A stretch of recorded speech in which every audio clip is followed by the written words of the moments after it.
The smallest country in Central America, El Salvador, may not seem like much on the surface, but behind its borders lies a history drenched in blood, betrayal, and unimaginable injustice. Today, we're going to dive deep into one of the darkest chapters of U.S. foreign policy: the systematic exploitation, interference, and outright injustice El Salvador suffered in the 1970s, a period of time where this tiny nation was caught in the vice of Cold War politics and brutal dictatorships, all under the watchful eye of the United States. This is the Crucifixion of El Salvador. To really understand the horror of what El Salvador went through in the 1970s, we need to rewind a bit. Let's step back to the 1960s, a decade of revolution and change. Across Latin America, countries were fighting against deep-rooted inequality, oppressive land ownership, and US-backed authoritarian regimes. In El Salvador, a handful of powerful landowners, often referred to as the 14 families, controlled virtually everything. They owned the land, they had political power, and they enjoyed the unwavering support of the military. And who was backing the military?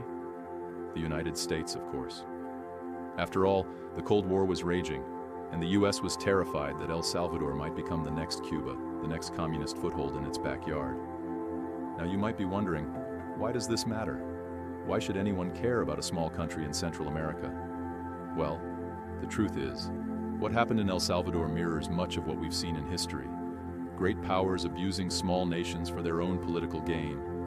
And it's not just a historical footnote. The pain from these events still lingers today.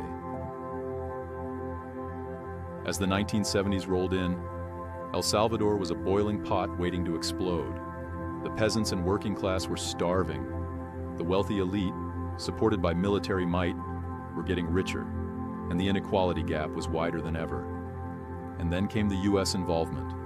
More funding for the Salvadoran military, more advisors to help suppress dissent, and more meddling in elections. But why? Why was the United States so invested in propping up a corrupt and violent regime? Here's where things get really dark.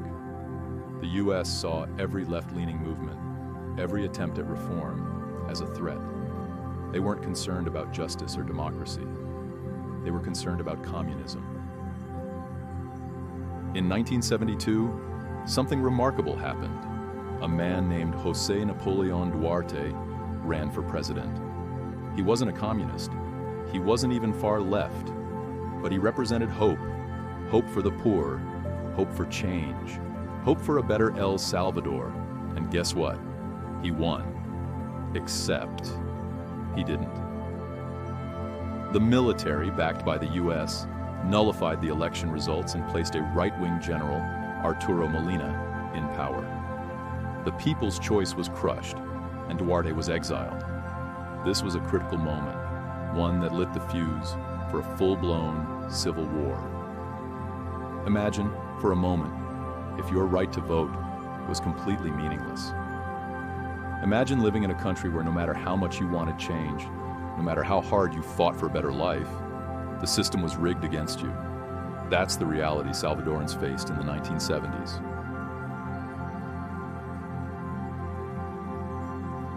As protests grew, so did the violence.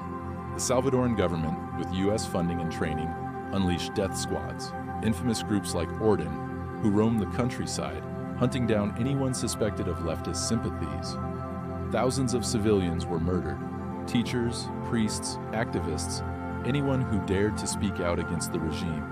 The Catholic Church became a voice for the oppressed, with figures like Archbishop Óscar Romero becoming symbols of resistance. But even the church couldn't escape the violence. In 1980, Archbishop Romero was assassinated while giving Mass. His crime? Speaking truth to power, denouncing the violence, and demanding justice for the poor. The US government turned a blind eye. To them, he was just another obstacle in their fight against communism. But here's the thing. This wasn't just ignorance. The United States knew exactly what was happening in El Salvador. Declassified documents show that they were well aware of the human rights abuses, the murders, the massacres. Yet, they continued to pour in millions of dollars in military aid. They called it a fight against communism, but at what cost? El Salvador's civil war, fueled by U.S. interference, would go on to claim the lives of over 75,000 people, most of them civilians, most of them innocent. This wasn't just a war, it was a crucifixion. The soul of El Salvador was put on a cross, sacrificed in the name of political ideology. The civil war in El Salvador officially ended in 1992, but the wounds remain. The deep scars of inequality, corruption, and violence didn't disappear overnight. And the role the U.S. played? It's a painful memory, one that many Salvadorans haven't forgotten. Today, El Salvador struggles with poverty, gang violence, and political instability. The roots of these issues trace directly back to the injustice of the 1970s. And while the U.S. has tried to help in recent years, the damage was already done. So what can we learn from this? History isn't just about facts and dates. It's about real people, real lives destroyed by decisions made far away from their homes. The story of El Salvador is a stark reminder that injustice anywhere can have a ripple effect everywhere. This was the Crucifixion of El Salvador, a tragedy that reminds us of the high price of unchecked power and the consequences of forgetting the human cost of war. If this story moved you, don't forget to like, share, and subscribe. History like this needs to be told. Thank you for watching. The Crucifixion of El Salvador, remembering the untold history.